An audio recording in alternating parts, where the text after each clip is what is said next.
244-490. I'm gonna need, Morning, Your Honor. Beth in here. John Beth. Kish, she stands to my right. all right, Mr. Kish, your name? Eric Kish. The charge is fair to refrain from consuming alcohol, testing positive for alcohol on a chemical test from DNA on July 13 and 26. How's he going to proceed? Your Honor, my client will plan to take responsibility. There's an explanation you'd like to share.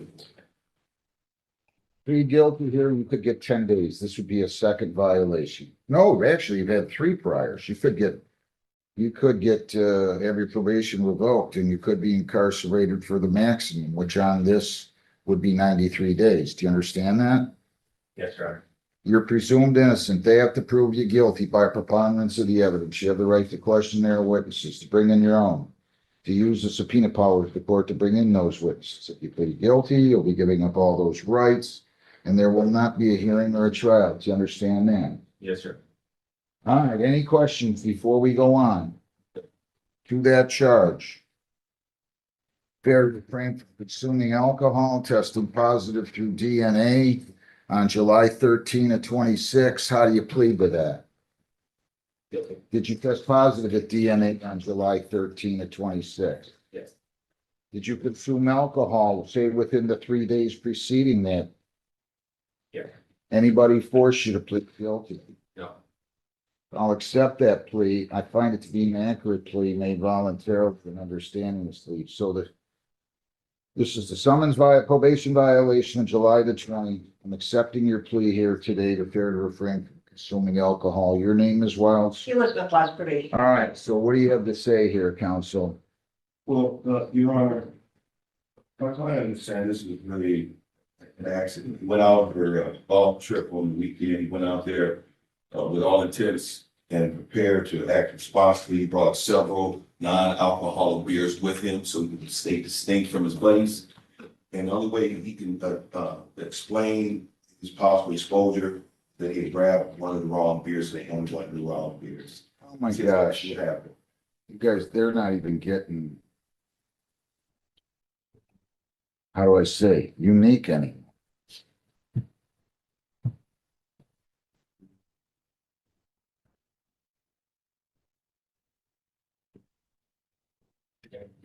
Look me in the eye. Yeah, can I say something?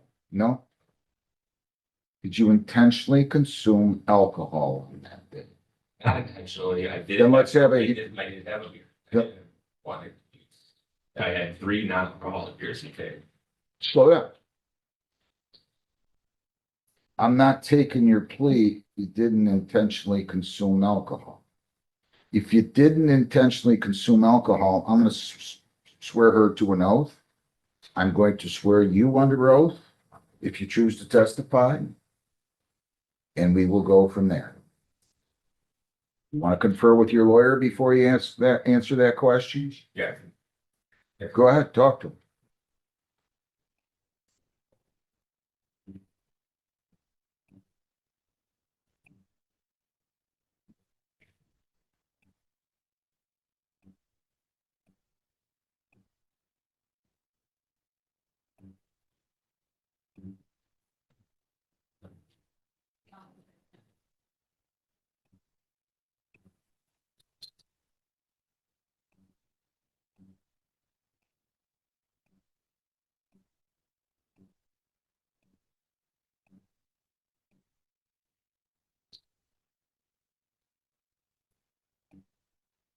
My client would like to maintain his guilty plea.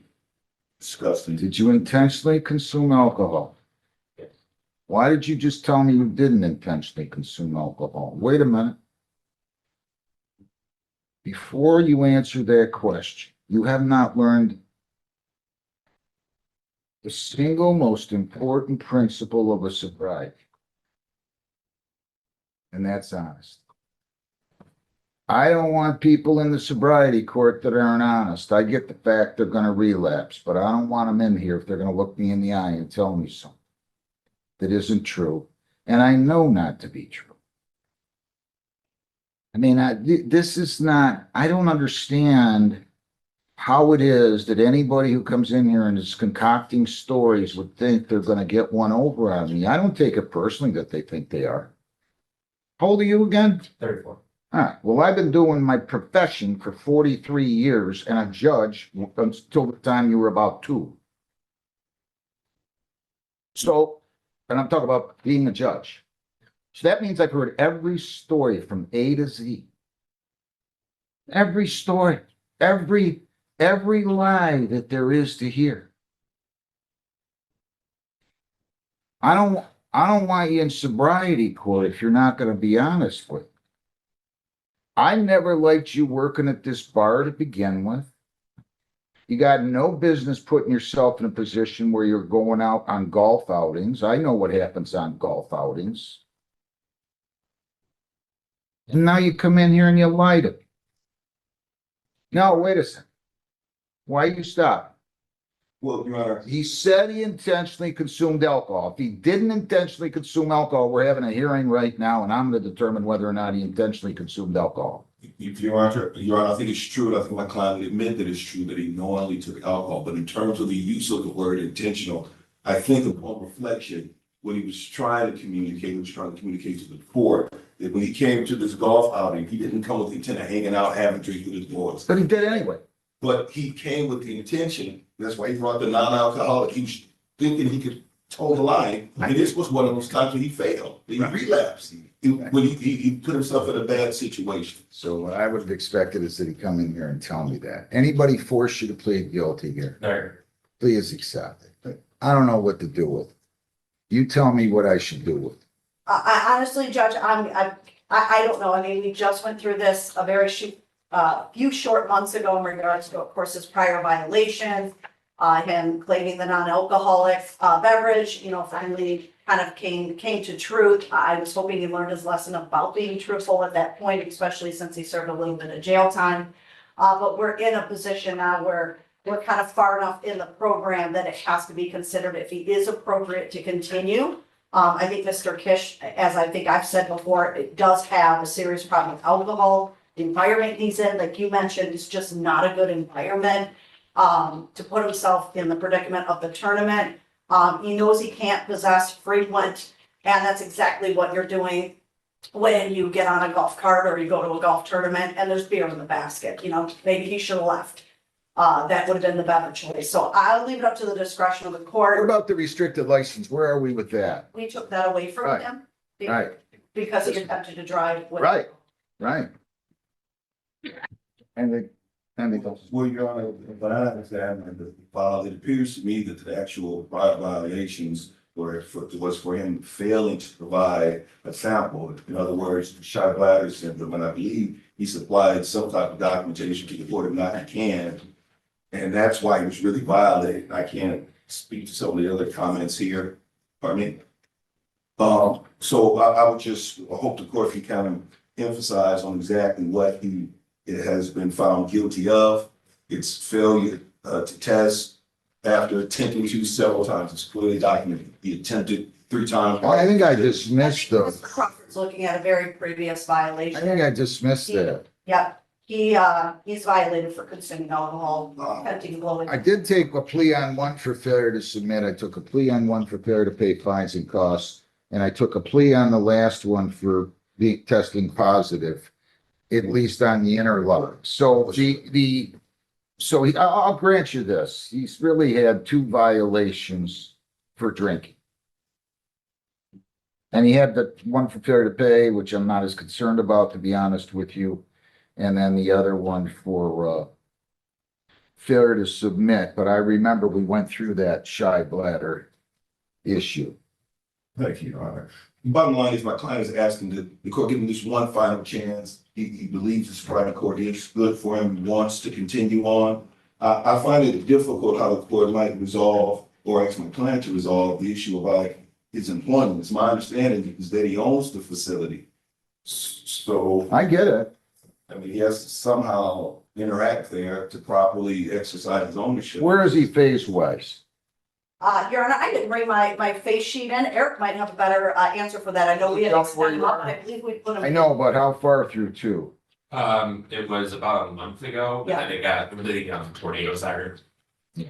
And then it closed down. That was when I was supposed to phase up, and then actually she gave me the paperwork last extra week. So Here's what I'm doing.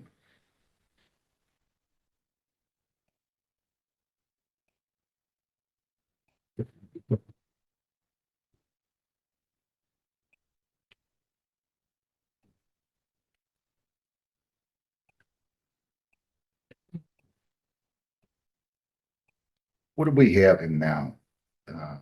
Testing twice weekly? Yeah, he is, in the full benefits of phase two.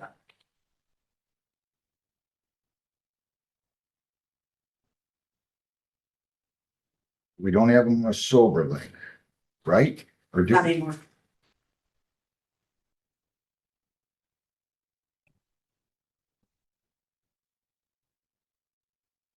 I'm going back on the sober link. You're going back on the sober link at your expense. And you're to pay for your own testing. Until September the 20th. So I want him back on a sober link by the end of the day. I want him paying for his own testing. I want him paying for his own sober link until September 20, and you're to serve 3 days jail. So you're to report to jail. I don't know how we can work that out because we're gonna be closed probably when he. I want him back on a sober link. And I don't want to make a condition on him getting the sober link because they might not get him out if they send him to Detroit. So Then upon release on, assuming he goes into custody now, if he's released late Friday or early Saturday, as far as Wednesday, Thursday, Friday, he can go directly to house arrest you're to services. obtain the sober link within 12 hours of the time of your release. Do you understand that? Yeah. It should have been a lot worse. I'm gonna give you a last chance. You gotta take this more seriously and you gotta be more honest with me. Yes, sir. I wish you well. Good luck. Not assessing costs. He's